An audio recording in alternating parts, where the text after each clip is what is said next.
let's see. So I'm at number 30 now. We're into the top 30. And I have got here. So this is going to be kind of interesting because my 30 and 29 were produced by the same person, same producer. Number 30, an album I know that you really, really like.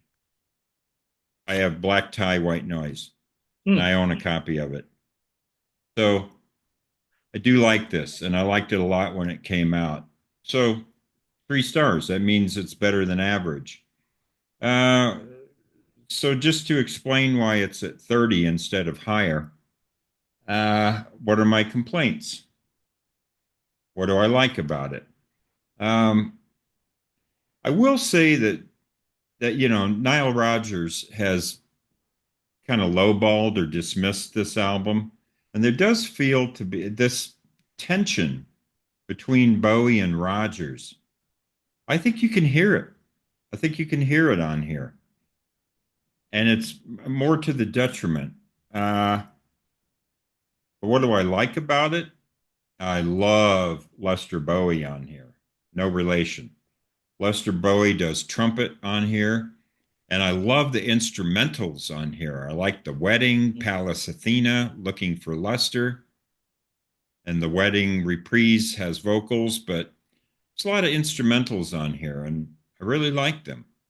I like the title track, Black Tie, White Noise. I think that's the one with I'll Be Sure, and that's a nice video too. I don't care for the Cream cover. I Feel Free. I know that was special to them. Mick Ronson is on here, but you can't tell he's on that track. I don't know. I've listened to this CD many times, and I don't. They talk sometimes about wasted guest artist spots. Mick Ronson's on here. Like, really? Like Mick Ronson's on here? If you hadn't have told me, I wouldn't have known. Jump They Say is okay. Um, Video's a little weird. Really upset his aunt. I was reading about that. She was not Hmm. happy about that song or that video. Jump They Say is a good song, but not one of my favorites on here. Yeah, I love these tracks like Looking for Lester. It's great. Yeah.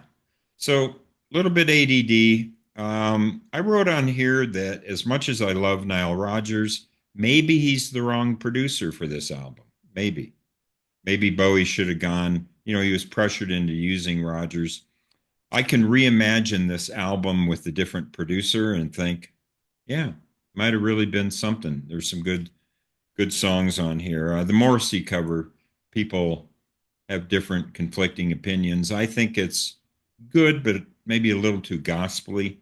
But other people love that cover. So anyway, Black Tie, White Noise, and at number 29, Let's Dance. Okay, I have to defend this because Let's Dance has some of my favorite Bowie songs. But I think this is half an album.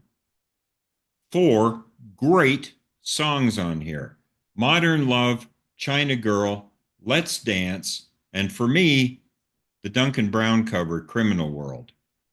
Absolutely love those songs. Without You, Ricochet, the remake of Cat People Putting Out Fire, and especially Shake It. Hmm. Cat People, I love the Giorgio Moroder. I have a Marauder. hard time saying his name. The soundtrack version. Yeah, love that song, but this to me is a pale imitation of that song. So I'm trying to be, fair and objective here. I'm giving Let's Dance 3 stars. It doesn't feel right because of how much I love, this opening 3 song salvo of Modern Love, China Girl, and Let's Dance. One of the best opening 3 song salvos of any album you'll ever hear. And then it becomes a roller coaster. So that's my hot take there on Let's Dance, but that's how I feel about it. 3 stars. All right. Number 28. Tin Machine 2. Some people like this better than the debut. I have a slight preference for the debut, but they're close. Controversial cover, I suppose. You have the Doesn't version with or without the wieners.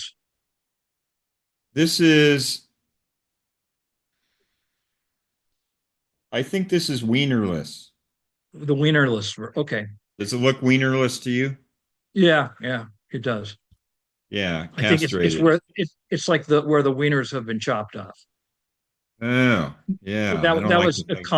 commentary on what this the record label wanted to do with the non-wienered versions. I mean the wienered Uh, versions. yeah, I'm pretty big on Tin Machine. Uh, it's not assless though, or No, no, it buttless, is no. but It looks kind of like Stone versions of Yes's you know, going for the one. my favorite songs are If There Is Something, the Roxy Music cover, and Shopping for Girls. But I also like Baby Universal, You Belong in Rock and Roll, and Goodbye, Mr. Ed. I think it's a pretty good album. I To me, this is a hot band. Hunt and Tony Sales and Reeves Gabrels and Bowie. So yeah, I have this above Let's Dance, and I have it at 3.5 stars. This is where I begin my 3.5 stars. So I guess that's a bit of a hot take, but please understand that there isn't anything on this album that I like as well as the opening three tracks of Let's Dance. Yep, nothing on this album that's better than those three songs, but it's a more consistent album. I think it's a better listen. Number 27, this is where I have the Buddha of Suburbia, 3.5 stars. Album has grown on me with repeated listenings. It's grown on me as part of this project here. I like the title track, The Buddha of Suburbia. I like South Horizon. I like The Mysteries, which is an instrumental. That could be my favorite song. And then I like Strangers When We Meet. Mysteries is really awesome. So this is his jazz ambient kind of thing. It's called a soundtrack, though they only used the title track, I think, in the I can't remember if it was a movie or TV show. TV show, I guess. A TV movie, I Um, think. TV movie. Okay. Yeah. Um, yeah, David Richards also co-produced this with Bowie. Uh, and it doesn't sound anything like Never Let Me Down. Why is that? Well, here's who I want to mention. With the exception of Mike Garson doing piano on a couple pieces, and then I think somebody did acoustic guitar, this is basically a two-man show between David Bowie and, if I can say his name correctly, Erdal Kizilcay from Turkey. They do all the instruments on here, and I think Erdal is wonderful on here. The album keeps growing on me.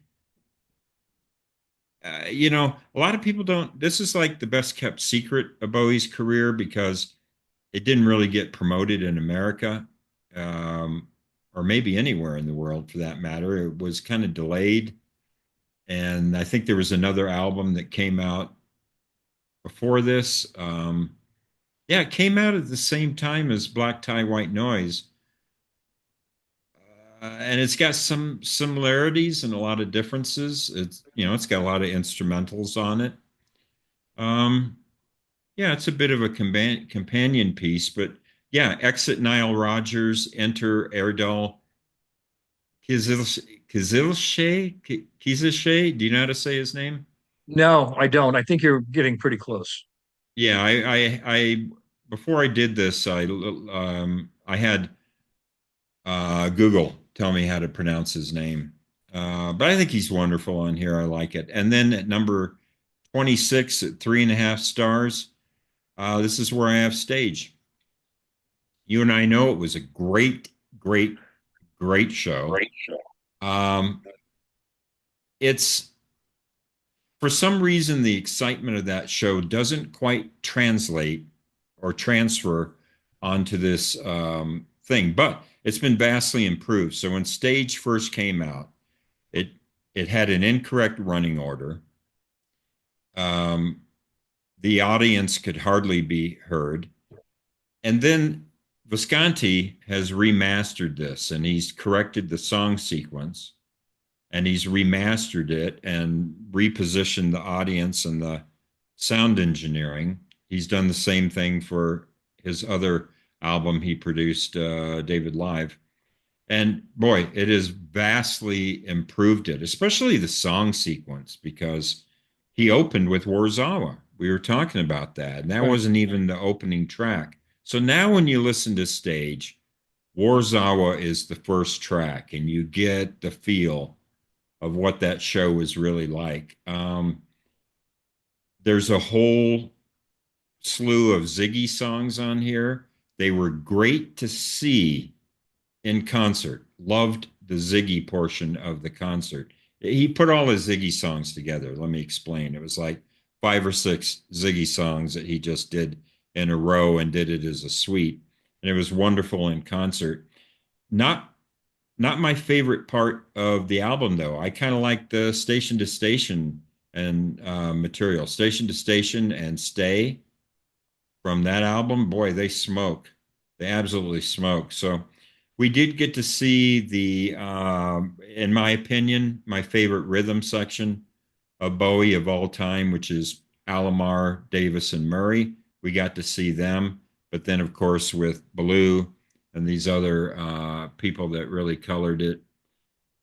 Great show, great concert. But thank you, Tony Visconti, for remastering and correcting this because now Stage is a 3.5 star document, but I would have had it at maybe 2.5 stars if you had the like that original vinyl copy that I had, the double vinyl. It sounded flat. It just even though I loved the show that we saw, Jim, I never listened to Stage that much, but now I do. I like it. So just to recap, Black Tie, White Noise, Let's Dance, Tin Machine 2, Buddha of Suburbia Stage. All right. Great choices. I have three of those choices are in my next five. And this is the last group Oh, okay. of 3.5s that I have. Then I go up to four. Mm-hmm. So Black Tie, White Noise.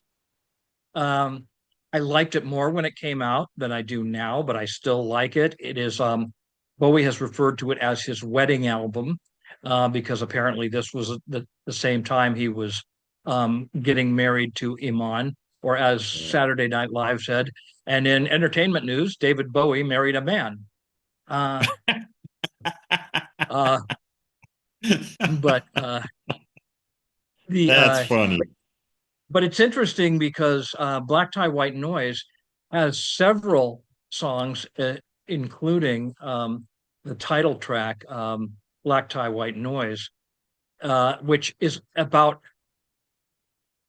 racial harmony, if you will. I hate to use the word racial, but you know, hey, let's put aside these differences between black and white. Those are, totally irrelevant.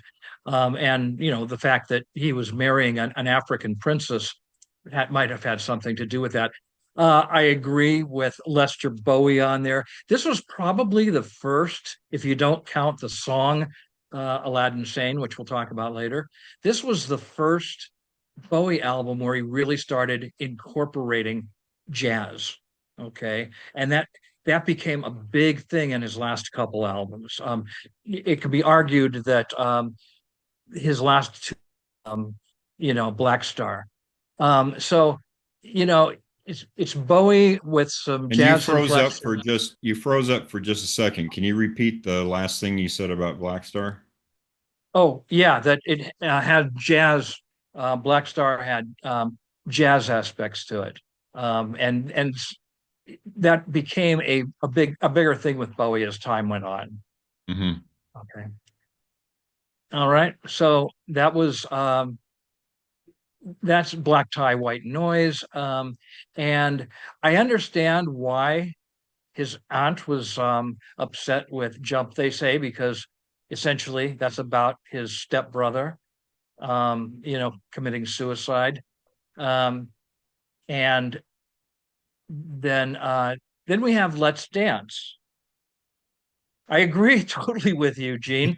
The Great. first three songs are, I mean, God, those are good. And then it's like it's a pleasant listen after that. Okay, it doesn't go bad. It's just a pleasant listen. Hmm. Um, so not too much more need to talk about, except that the version of Cat People. Um, if you've never heard the Giorgio Moroder um, version from the movie, you will really like this. But if you hear the soundtrack version, which he did, I think the year before, that's much better. Even though it's electronica mostly, it's much better. Um, Ziggy Stardust, the motion picture, a crucial historical document. It's Ziggy's retirement. Not only is this the last show of the tour, but it's the last show that we'll ever do. And you could almost see the spiders looking at each other saying, what the, because he hadn't told them that it was being ended. As a matter of fact, I think the only person who knew was um, Mike Garson. Um, and, you know, the people like Mick Ronson, and understandably so, were being pissed off that Mike Garson was getting paid more than they were.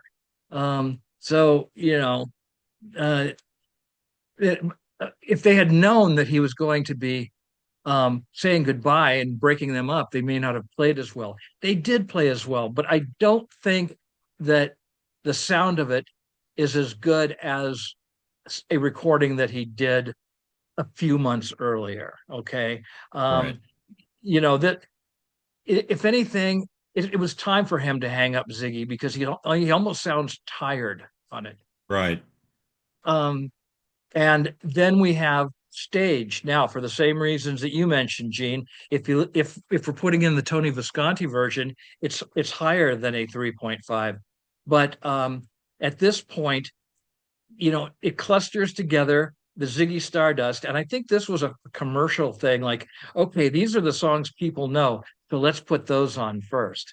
But it doesn't have the coherence that the show that we saw did. You have the Ziggy Stardust stuff, then you have the mid 70s station to station stuff, and then you have the Low Heroes stuff in the last two sides of the vinyl.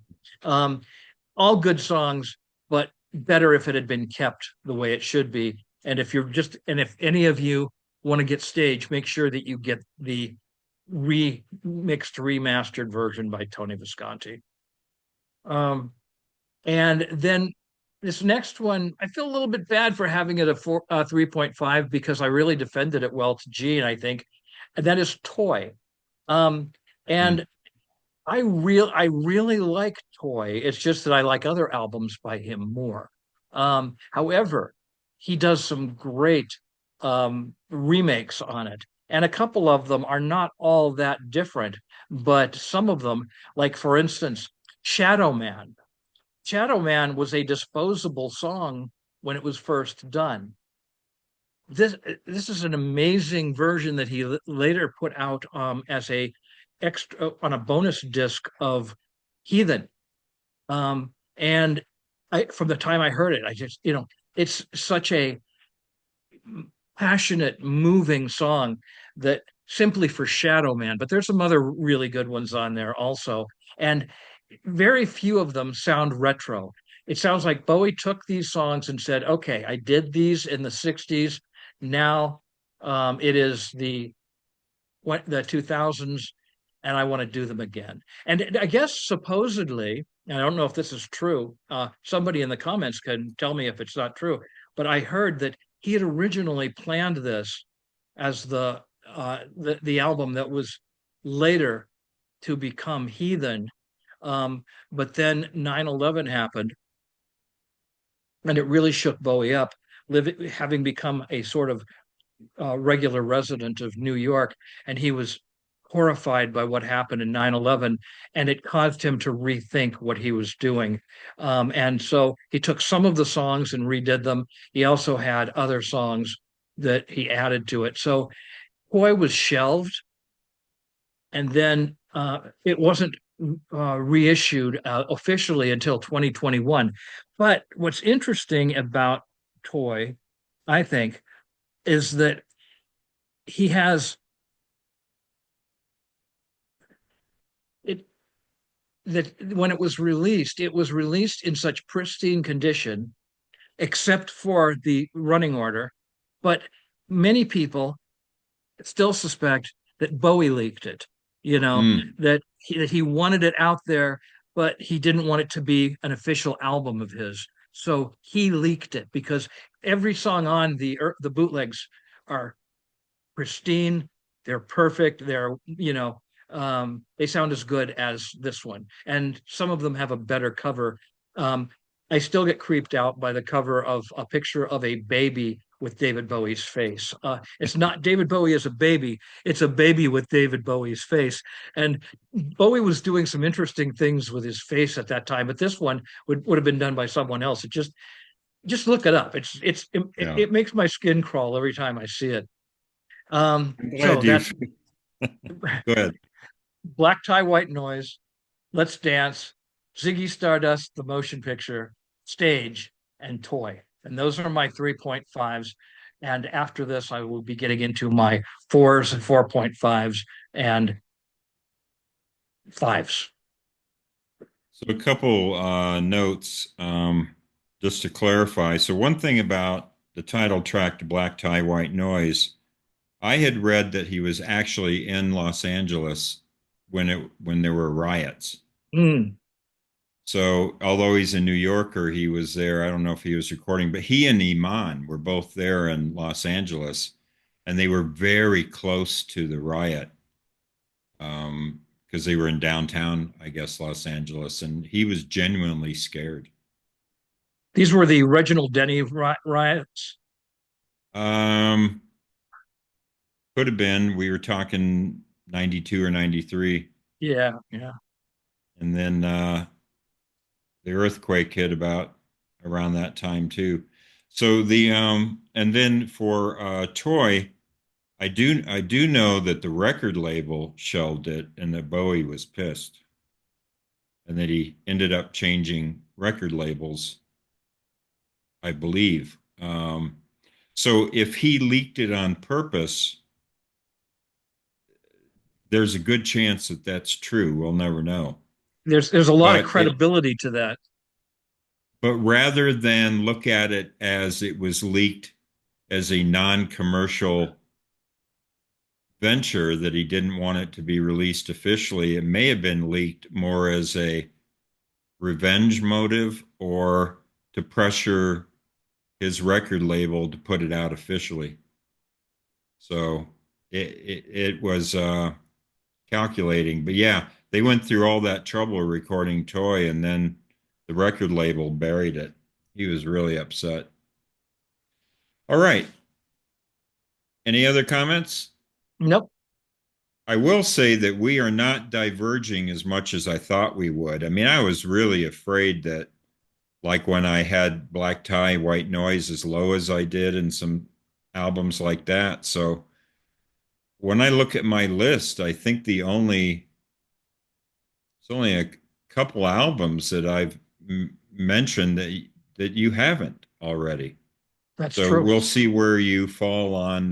Looks like we haven't heard from you on Outside yet or VH1 Storytellers, but that's about it. Other than that, we've had a amazing harmony so far. I'm really surprised. Um, all right, now we're in the top 25. So my top, my number 25 is an album. These are albums I really like, and I'm still at 3.5 stars. I have Pinups. This is an album I've gone back and forth on. Um, I've liked it. I've cooled on it. I've liked on it. I've cooled on it. I've gone back and forth.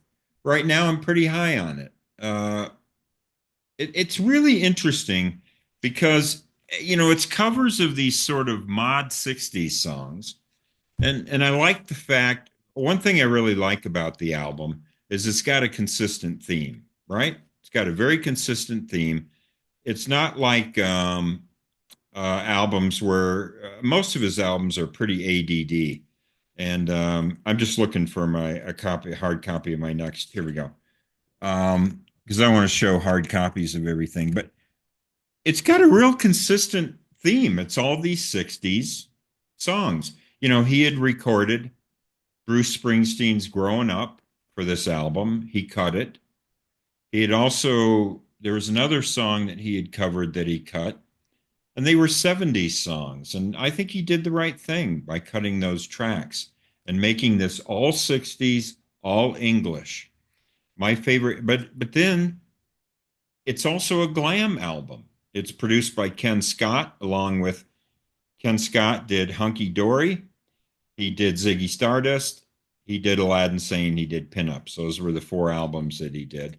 And so it falls right in with all of those albums, and it's sort of Ken Scott glam or pre-glam period in there. Great. My favorite tracks, everyone, I think a testament to this album is nobody can agree on what the best songs are. Usually, one that people tend to like is Sorrow. And I agree, that's one of the best songs. Um, People's least favorite songs are usually the Who's I Can't Explain. I would agree. I would agree with that. But then the other ones are just personal. And I like, besides Sorrow, I like Everything's All Right. No one ever talks about that song, but I love that.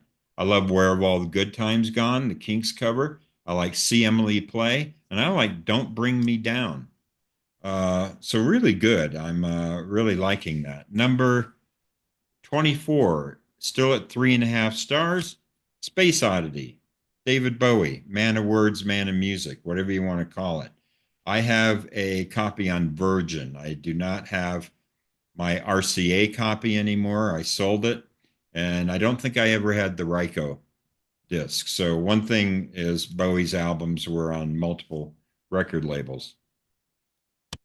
Like this album a lot, very ADD, got a lot of different styles on it. I mean, you've got Memory of a Free Festival, which is this kind of Hey Jude, na na na hippie anthem.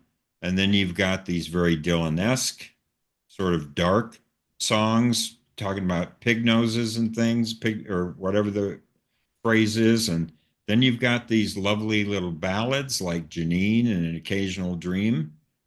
And then you've got Space Oddity, which was produced by Gus Dudgeon and is about outer space, but it's still a great album. So maybe, maybe it's a little disjointed, but I I like it. I actually like every single song on here. There's nothing that I dislike. Conversation Piece, which was omitted, is a great thing. Which, by the way, I think was on Toy. I think he did Conversation Piece on Toy. Yes. And right, Yes. and it's a great song, and it was omitted. And I think let's see, I think it's on here.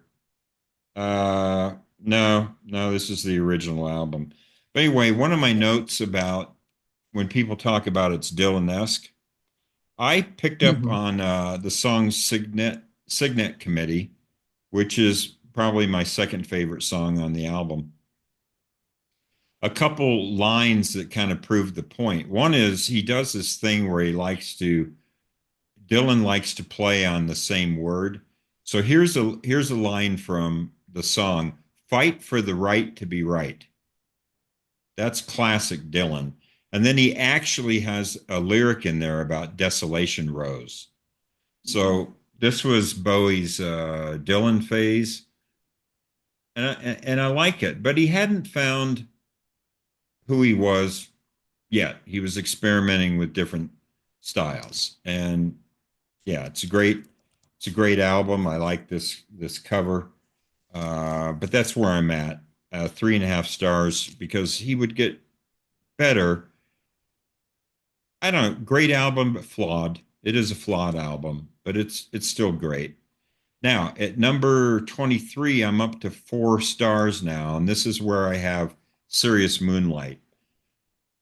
And yes, I probably do have some bias because I saw the tour, which by the way, when I saw the tour, it's just great at the US Festival, 300,000 people, people going nuts. And then I see the show in Phoenix, and I was unprepared for something. I don't know if I've ever shared this with you, Jem, but it was exactly carbon copy to every wink and dance move, exactly like the show in California. No spontaneity at all. And that shocked me because I knew Bowie was calculating, but I had no idea how choreographed the show was. I had to see two shows on the same tour to understand how calculating and choreographed and deliberate Bowie was on that tour. Yeah. And I actually kind of didn't enjoy the second show as much because I'm like, there's no surprises. But still, can't knock it for the first of all, the set list. Serious Moonlight, which was recorded in Montreal, Canada, was a fantastic set list. And then the uh, the latest copy of this, because it was kind of semi bootlegged for a while, but now when you listen to it on Spotify, I absolutely love the mix on this. Carmine Rojas and Tony Thompson are really easy to hear, and the bass is just awesome. Like you listen to the bass on Heroes or any of the songs, and it's just he's got this real creative style, and it's awesome. And then the vocals have kind of reverb on them, so they sound like a live show, and the audience is up in the mix. So, I mean, let's face it, with live recordings, we were talking about Ziggy Stardust, the motion picture, kind of being not well recorded, kind of muddy. This one here, Serious Moonlight, it's a joy to listen to in the headphones and the rhythm section of Rojas Thompson, Tony Thompson being from Chic. So there's a Nile Rodgers connection. And Power Station, right? And Power Station, right? You're correct. Tony Thompson was in Chic with Bernard Edwards and Nile Rodgers. So he's a great drummer. And yeah, it's a great recording. I love it. Coming in at, but I'm up at 4 stars. Number 22 is an album that I know Jim likes and that I have found to be underrated. And that's Ours at number 22. I think that's a fair placing. Um, I don't think the adult contemporary label that's been used to, people feel like he's too safe on here. I don't know. I don't, yeah. Okay, you know where it comes from? I think it comes from the background vocals. You've got these female background vocals that are kind of very AOR, okay, album oriented rock. And it's true. But the lyrics are a lot darker and more subversive than people give it credit for. When you really read along with the lyrics, yeah, there's great things. Songs like Survive and yeah, so I didn't my favorite songs on here, I forgot to write them down, so let me give them to you real quick. They are well, Thursday's Child, the opener is fantastic. Such a earworm melody. And then there's Something in the Air. The second track is very good. Survive. And there's a song on here that a member of his fan club wrote the lyrics to. I'm trying to remember the name of that song, but I like it. What's Really Happening? I think that's a good track. I like it a lot. So Ours, which gets, I think it's unfairly maligned, is the phrase I would use. It's a lot more interesting. Yeah, it sags a little bit on the second side. So That's why it's as low as it is and why it's not higher than 4 stars. But yeah, I like Hours. I know Jim likes it a lot. And I was talking about how some of those promo concerts and performances from the time that those do feel a little bit safe. But I think this album works really well, and people should give it more credit. Number 21, another album at 4 stars that I know that you like. I've got Heathen at number 21. Mhm. And the album has grown on me. I would have had it probably at 3.5 stars earlier. Um, and same thing with Hours. It's just that it's got a little bit of sag in the second half, but it certainly opens up strongly with Slow Burn and Slip Away, I believe, are the two opening tracks. And with Slow Burn, you've got almost a two-part song on there, uh, where it starts off very slow and moody, and then it sounds like a steam locomotive taking off. It just accelerates right in the middle of that song. I love it. I think it's one of Visconti's best productions. Slip Away, really good. Like I say, I kind of am partial to the Uncle Floyd original version, but Slip Away is great. Oh, here's the songs on here. Um, oh, Cactus. How could I forget? Cactus, the Pixies cover, is one of his best covers. I love Cactus, and I love the version that he does on Reality, a tour. That live version is good. So it starts off so strong with Sunday, Cactus, Slip Away, Slow Burn, and Afraid. Five really good songs. Then he does a Neil Young cover, I've Been Waiting for You, takes a dip down for me. I Would Be Your Slave, takes a dip down. Then I took a trip on a Gemini spaceship. Cover of the legendary Stardust Cowboy goes up for me. I love that. I love that cover. And then you have 515. The Angels Have Gone Strong. Everyone Says Hi. Not my favorite song on here. It's good. I like it all right. A lot of people love that song. A Better Future. And the song that closes it is a song that I'm not going to say it's good or bad. I just don't really understand it. Heathen the Rays. That's a lot of people's favorite song on here, the title track. But I like the first half of the album. And then it kind of goes like a roller coaster. So that's why I'm docking it a star. But Heathen's really good. So Pinups, Space Oddity, Sirius Moonlight, Hours, Heathen. Okay, good.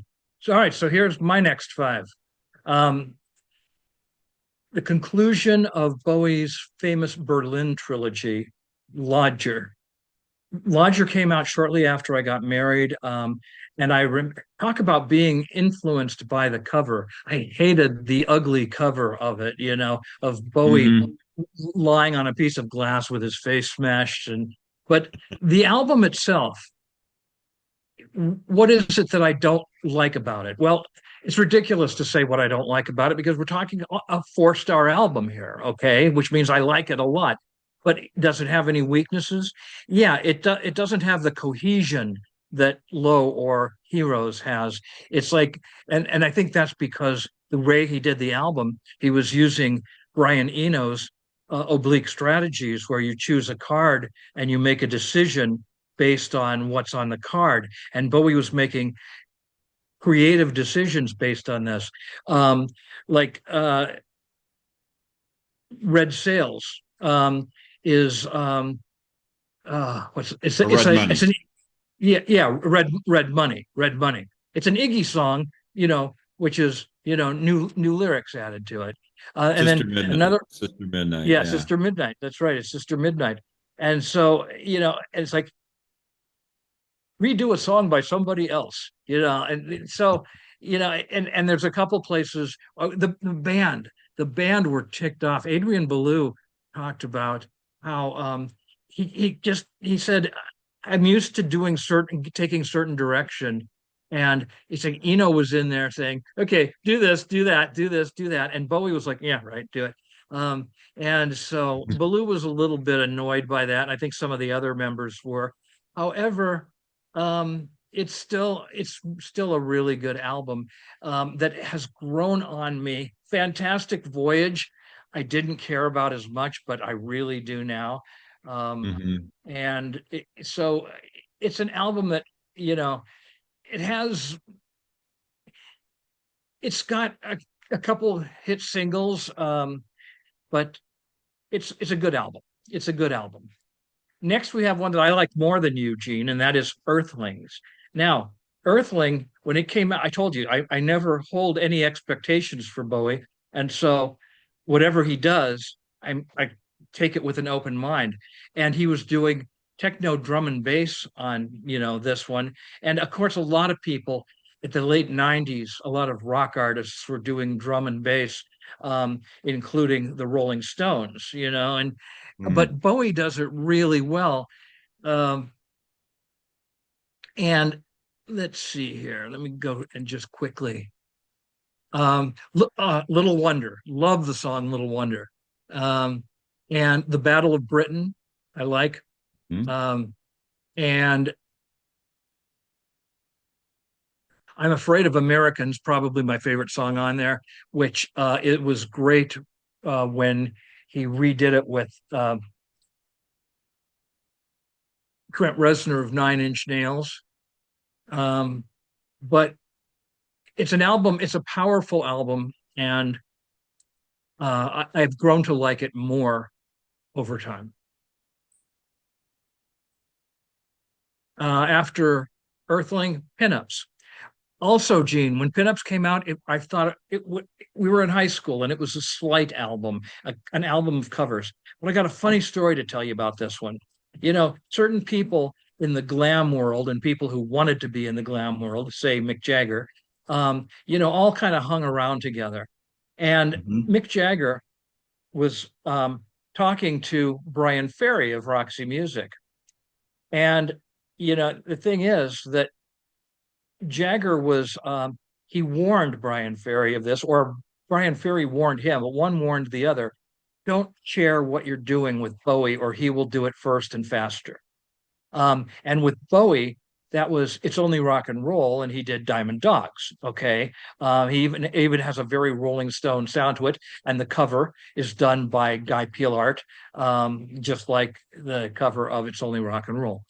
Well, just if you're not familiar with the album Pinups, look up the cover and then look at Brian Ferry's These Foolish Things. Sky blue background. The nothing in the background except the blue background. With Bowie, yeah, he has Twiggy on it with him, but it's Twiggy and him. And then uh, Brian Ferry is Brian Ferry. But what's what do they have to do with each other?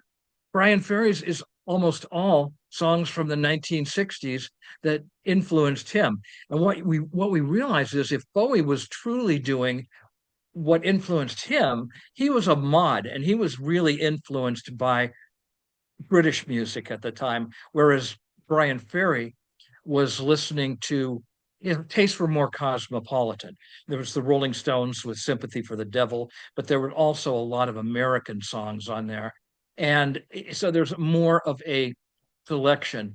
If I had to choose between the two, I would choose Brian Ferry's first album, These Foolish Things, over Pinups. But Pinups is good. And it has a song on it that a lot of people don't know. And that song, let me get back to it. Pinups. Oh, and you were right. He had done Bruce Springsteen's Growing Up, which would not have fit on there, and Jacques Brel's Port of Amsterdam. That was the other one. But uh, Sorrow, okay? Here's the thing about Sorrow.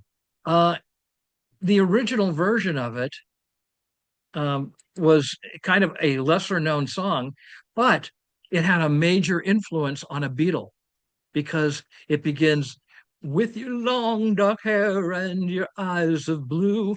And George Harrison sings that on the outro. Uh, um, it's What's the song? I'm gonna look it up real quickly. Talking about a Beatles song? Yeah, it's a Beatles song. It's from Yellow Submarine. Well, anyway, it's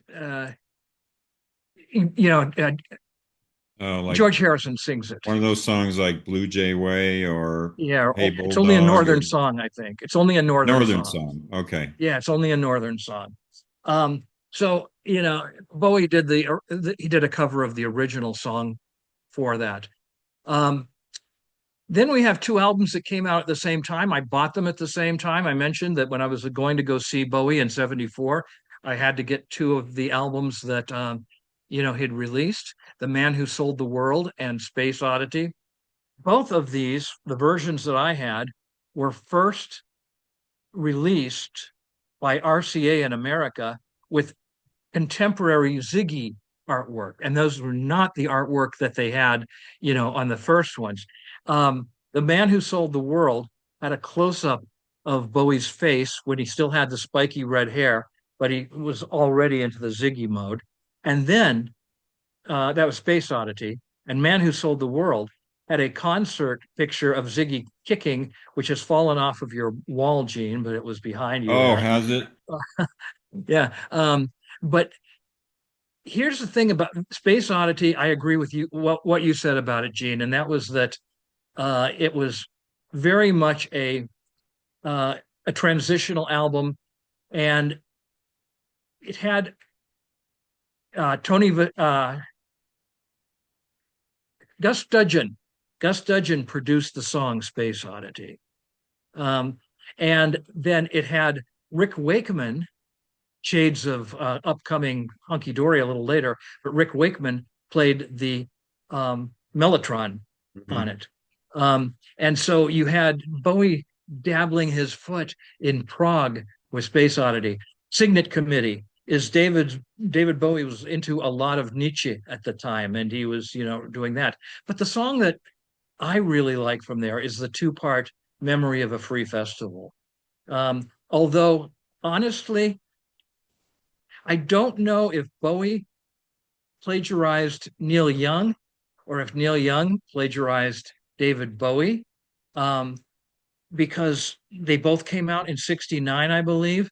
But Neil Young's song from he, uh, boy, I'm really losing it right now.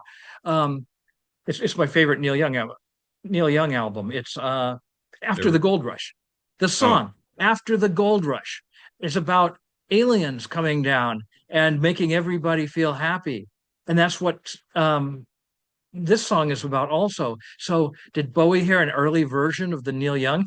We know that he loves Neil Young, but that could mm, be, or it could just be coincidence. I mean, after all, it was 1969, and if we give anyone the benefit of the doubt, it should be Bowie because he constantly during his whole career has written about space. As a matter of fact, I have several times tried to put together an anthology of David Bowie space songs, which go all the way up from Space Oddity into Black Star. Okay. mm. Um, so Man Who Sold the World and Space Oddity almost equal, but I put Space Oddity slightly higher because of the song Space Oddity. But I would say about Man Who Sold the World, a lot of people have pointed out that Bowie was influenced by Peter Hamel and Van der Graaf Generator at the time. And there is a Peter Hamelish, Van der Graaf Generator-ish vibe to a lot of the Mm. songs on there, especially The Width of a Circle. I can easily hear Hamel doing that song. So and Width of a Circle, by the way, what very first time I heard that was a live version on television, and they were bleeping out what they thought were objectionable lyrics. And so, like, it's like swallowed it, ooh, puckered his hip, showed me the ooh around his hips, and I didn't know what was being, bleeped out, but they were like bleeping the whole thing. It's like, okay, this is a really dirty song, and it's not. They just were bleeping things, Show me the randomly. leather belt. Yeah. Okay, a leather belt. That's something to be bleeped. Uh, the snake and I. Um, so anyway, but it's about a an adventure of selling your soul to the devil and then somehow getting it back again. A great song. So Lodger, Earthling, Pinups, The Man Who Sold the World, and Space Oddity. Those are my four-star albums. 4 stars. Okay. Yeah, And that was your 25 through 21. that would be right. Yes. Now we're in the top 20. So these mean these are all albums that I really like. I'm still at 4 stars. This is where I have the next day, and I don't have a hard copy of that. So I think this is a great album. I also think it's slightly overrated. Slightly. Lot to like on here. I don't have notes about the songs I like, but just coming to mind. I like Where Are We Now? I like Love Is Lost. I like The Stars Are Out Tonight. I'm going Oh off yeah. memory. There's a Scott Walker nod at the end called Heat, which I love. I think it's a wonderful, uh, almost a, it's almost an imitation of Scott Walker in the same way that Queen Bitch would be Lou Reed. But it's unabashed and it's affectionate and it's just as crazy. The lyrics are just as crazy. Um, yeah, and the next day the opening track is pretty good. It's kind of a long album. I don't think everyone's a home run, so I have it at 4 stars, but it was certainly better than we could have expected and an absolute surprise. So the next day, yeah, and you were talking about him borrowing Sister Midnight on Red Money. He does the same thing on, I think it's the title track the next day. He borrows from Lodger, I think, one of the Yeah. songs from Lodger. So he likes to do that. Yeah, the next day makes lots of references to the past and alludes to many of his songs. I like the production. I'm going to say that I think this is going to be a hot take, but I think Visconti got better uh, in the latter part of Bowie's career. Nothing wrong with his early production. First album he recorded was Man Who Sold the World. Um, no, Space Oddity. But when you listen to Space Oddity, The Man Who Sold the World, some good production. By his own admission, he made a lot of mistakes. He didn't have as good of equipment either in his defense, right? Those were the old days. But Heathen, The Next Day, Reality, man, these are really good sounding albums. Like them. One thing I will say about The Next Day is it's got some videos I like from that. I won't say which ones, but there's some really good videos from Next Day. So that's from 2013. Is that correct? Yeah, 2013, The Next Day. 4 stars. All Music gives it 3.5. I give it 4, so I think more highly of it than they do. Number 19, you alluded to this album without mentioning it. Live Santa Monica 72. So this is an earlier leg of the Ziggy tour, which, by the way, the Ziggy tour did come to Phoenix. That was the first show. It played at Celebrity Theater.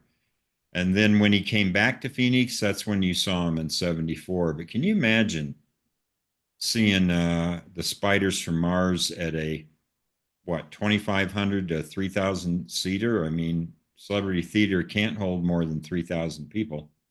Would have been great. But yeah, anyway, live Santa Monica 72, a lot more energy. You're absolutely right, Jim. The Ziggy Stardust, the motion picture, it does sound a little tired. So the live Santa Monica 72 is a better recording, a better performance, higher energy. Um, yeah, the only thing going for Ziggy Stardust, the motion picture, that you can really say and it's positive is great set list. Live in Santa Monica 72, also great set list. I don't have any notes here about the songs that I prefer, but I just like it much better than Ziggy Stardust, the motion picture, 4 stars. Number 18. Wow, you're going to be surprised by how high I have this. Still at 4 stars, but at number 18, I have the debut by Tin Machine. Hmm. I like Tin Machine. I'm a big fan of Tin Machine. Yeah, okay. Blues rock, sometimes a little pedestrian, but played with such energy and so much fun. And I just like these four guys in combination. So I was talking earlier about Reeves Gabrels and how his favorite album was Earthling, and that if it was my favorite Gabrels album, it was probably my least favorite. But I love him on here, and I've watched some video of them doing some of these songs, like Heaven's in here. Uh, Great, I love it. My favorite song is I Can't Read, but I also like Heaven's in here. Now, Hunt and Tony Sales played on those two Iggy Pop albums, The Idiot and Lust for Life. There were a lot of rotating personnel, uh, different guitarists, but the drummer and the bass player were the same. So we're talking about the rhythm section that played on Lust for Life, that great Mhm. drum riff and bass riff that you hear on Iggy Pop's Lust for Life. That's these guys. I love it. And then you've got Bowie just singing crazily, and Reeves Gabrels all over the map with his guitar.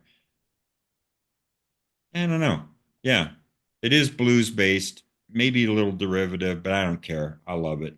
4 stars, Tin Machine. At number 17, at 17 and 16, I'm going to talk about these albums together because they are a reality tour and reality. So I've got the studio album one notch higher, but I have a tendency to just think of these as a piece. And I do have a reality tour on video somewhere back in my closet, but I'm not exactly sure where it is. I moved into a studio, and if you ever lived in a studio, I used to have a bigger place. If you've ever had a small place, it's actually harder to find things in a small place. That makes sense because Yeah. everything is packed like sardines in a can. You got a nice 5 bedroom house, you should be able to find anything. But I can't find anything here. But reality tour. Um, there's some inspired choices on here. You were talking about Sister Midnight. I love the inclusion of Sister Midnight on here. That was an inspired choice, and I love it. Um, Also, I think that the reality songs, some of them may be better on here. Is that possible? The Loneliest Guy and Bring Me the Disco King. I Oh, think I bring me might the prefer disco the king. versions. Hmm? Bring me the disco king. Brilliant. Yeah. I think I might prefer the loneliest guy. Boy, you can just hear a pin drop in the audience when he sings that song. So I love the reality tracks on a reality tour. It it does feel a little bit long, but if you were there, it wouldn't have been long. It would have been just right. But that's a quibble because everything's really great on this album. I like it. Yeah, and so I'm talking about it in conjunction with reality, and I love this album. I think Visconti's recording is just great. New Killer Star, one of his best songs. Fall Dog Bombs the Moon. Those are great. The Loneliest Guy and Bring Me the Disco King, previously mentioned. And I like the artwork, actually. Jim and I were talking about that earlier. People hate this cover, but I like it. Um, Covers. There are some covers on here, and one I think is just okay, and one I like, and I think they're in the reverse order of how most people feel. I'm not that crazy about the cover of Pablo Picasso. I prefer the Modern Lovers version. A lot of people like that cover on here. Not my favorite, but one that people criticize. I like. I like the George Harrison cover. Try some, buy some. So yeah, it's really good. There's some bonus material in here. I was watching a video the other day. A guy had ranked. He'd found an algorithm that would figure out David Bowie's most streamed song to least streamed song on Spotify, and his least streamed song of all time is "Fly," which was an outtake from here. I'm not that crazy about the outtakes. I had them recorded by a friend, rest in peace, Dave, who had recorded these outtakes for me. I like, in this particular case, I think the stuff that was left off belonged left off. You know, the re-recording of Rebel Rebel. Yeah, I like this album just the way it is and the way it's sequenced. All right, so that's it. I already blew through them. And the next day, live Santa Monica '72, Tin Machine debut, reality tour, reality, all 4 stars.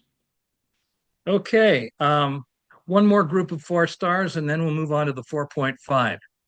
Ours. Ours seems to kind of be a dry run for Heathen, but it has some really great songs on it, but not as great as what he was about to do. But it's Bowie breathing new life into himself. Has some really fine songs there. Um, let's see. Thursday's Child, as you mentioned, Gene, fantastic. Uh, I like Survive a lot. Um, You like the pretty things going to hell, don't you? yes, The Pretty Things Are Going to Hell, and then there were some outtakes from ours, which this is when people started releasing CD singles, and one of them is a song that I just love the original of, absolutely love the original of, but also love Bowie's version of it, and that is Waterloo Sunset, which Oh yeah. he doesn't radically change the way Ray Davies did it, but you know, it's a labor of love, an homage to the Kinks, and I think it's a much better Kinks homage than "Where Have All the Good Times Gone" from Pinups. I mean, for one thing, it's possibly, arguably, Cindy would definitely argue this, the absolute best Kinks song. So, for Bowie to do that song took some balls and really a good job. The next day was like we didn't know it at the time, but it's his penultimate album. It's a dry run for Black Star. He was starting to incorporate a lot more um, jazz into his stuff. Uh, and he was starting to have some really interesting, weird videos. And I like everything about it except that it not everything stays with me as long, but it's just a really fine uh, album. And "Where Have They Gone?" Really a good song. And let's see, there was one other one that yeah, "Where Have They Gone?" and "Dancing Out There in Space" is kind of a cool one. Um, Mm-hmm. so it's a really cool album with a disappointing cover. I mean, it was it was an artsy cover with, it's like he took the next day on white paper and just printed it there and put it over Heroes. Right. But, which, We'll have pictures of all these for everyone to see. yeah, yeah. Okay. So, and then the next one that we have is Bowie at the Beeb. I was kind of surprised I put this one as high as I did, but you know, if you love early 70s Bowie and you kind of have gotten tired of hearing the same versions or live versions, you know, for those of you not familiar with recordings done by at the BBC, they tend to be very much like the originals, but not the originals. And several albums, I mean, several artists have done lots of things at the Beeb, Van der Graaf, Jethro Tull. But Bowie at the Beeb is a two disc. You have one disc that's stuff from the 70s, and then you have another one where he recorded in the studio at the BBC. And you put those together, you got a pretty damn good live album by Bowie, even if it is over a period of time. Um, Speaking of live albums, Live at Santa Monica, 72. Guys, do what I did. If you like our recommendation of this album, make sure you get the Tony Visconti mix of it. It was Mm. originally released not as a bootleg, but just kind of as a non-official release for a long time. And the sound was not nearly as dynamic as Visconti's remix of it. So I would go with the Tony Visconti. It's the same songs, same performances, just better production. Um, and then we have number one, Outside. I mean, it was called One Outside. Why? Because I think, and Gene probably would have felt this way, is Bowie threatening us with with a volume two and a volume three. But the fact is that this is I liked this because it was Bowie getting back with Eno again after quite some time. And it used a lot of Eno's oblique strategies. I think here to better effect than it was on uh, Lodger, and there's some really good things on it. But it's a nasty. When I say nasty, I don't mean dirty. I mean just grungy, negative criminal. That's because it's about a murder mystery in the future. It's like kind of like Bowie doing his Blade Runner. Okay, except it's about people who, it's become fashionable to make artwork out of people that you kill. You kill them and then you make artwork out of their bodies. And it's a detective trying to find out about that. Um, what makes this special for me is I mentioned on the Buddha of Suburbia, the song Strangers when we meet. Strangers When We Meet. The original one was here, and it's actually a better version of it, the Strangers When We Meet. It was the one he used for his video also, but it's just a brilliant, achingly. I mean, it almost doesn't fit with Outside because it's more melodic and more. I mean, it's almost like it was tagged on afterwards. Okay, you've sat through all of this. Let me reward you with a pleasant song. So that is Outside. So we've got these are my 4 stars. Ours, The Next Day, Bowie at the Beeb, Live Santa Monica 72, and Outside. Yeah, interesting. And by the way, something I had mentioned that I just thought about when you were sharing because you shared Outside in the Next Day in your same pack of five. But I do hear some crossover, like on a song like Sue, The Season of Crime, or Mm-hmm. something like that.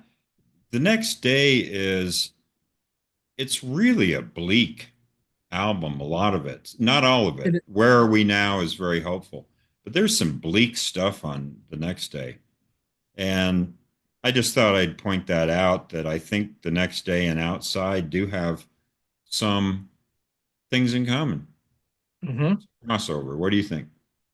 I agree, even though they are eight years apart. I agree that they're both Bowie at an introspective, negative, dark time. And I'm assuming that when he made uh, the next day, he knew that he had cancer. Okay, Really? I think he did. I really believe that because I mean it was only 2.5 years later that he died. Um, but I think by the time he did Black Star, he had come to terms with it, And so, but I Okay. think some of the darkness on the next day um, I mean, he hadn't done anything for a while. We saw him Cindy and I and Kaylee saw him on the reality tour. Um, and then in Germany, just a month later, somebody threw something and it hit him. And then, but he kept playing, but he kept holding his heart. And turns out he had a heart attack and he didn't realize at the time. They got him to the hospital and he'd had a heart attack. And so he quit, he retired from touring and he did an occasional live show, but he did no more tours after 1993, after 2003 Speaking of getting hit, or yeah, 2003. the only shows that we missed, I mentioned the 72 Ziggy Stardust show at Celebrity Theater. The other show that we missed was the Outside Tour, Mm-hmm. and it was at Desert Sky with Nine Inch Nails, and Bowie got pelted by the. So, one thing for you viewers that don't know, Phoenix is a city, got a lot of nice things about it, but when it comes to opening acts, uh, it can be a brutal crowd. Phoenix can be very rude. I mean, John Mellencamp got hit by a bottle and never performed in Phoenix again. And opening acts were notoriously booed off the stage. When I saw Van Halen, I walked in at 8:10 for the show and I said, "Do you know who the opening band is?" And the person said, "I don't know who they were." I go, "What?" I walked in at 8:10 for an 8 o'clock show and missed the opening band. They'd already been booed off. Wow. So anyway, Bowie got really mistreated. I know that's hard to believe for as much as he's held in reverence now, but yeah, we missed that show. Okay, so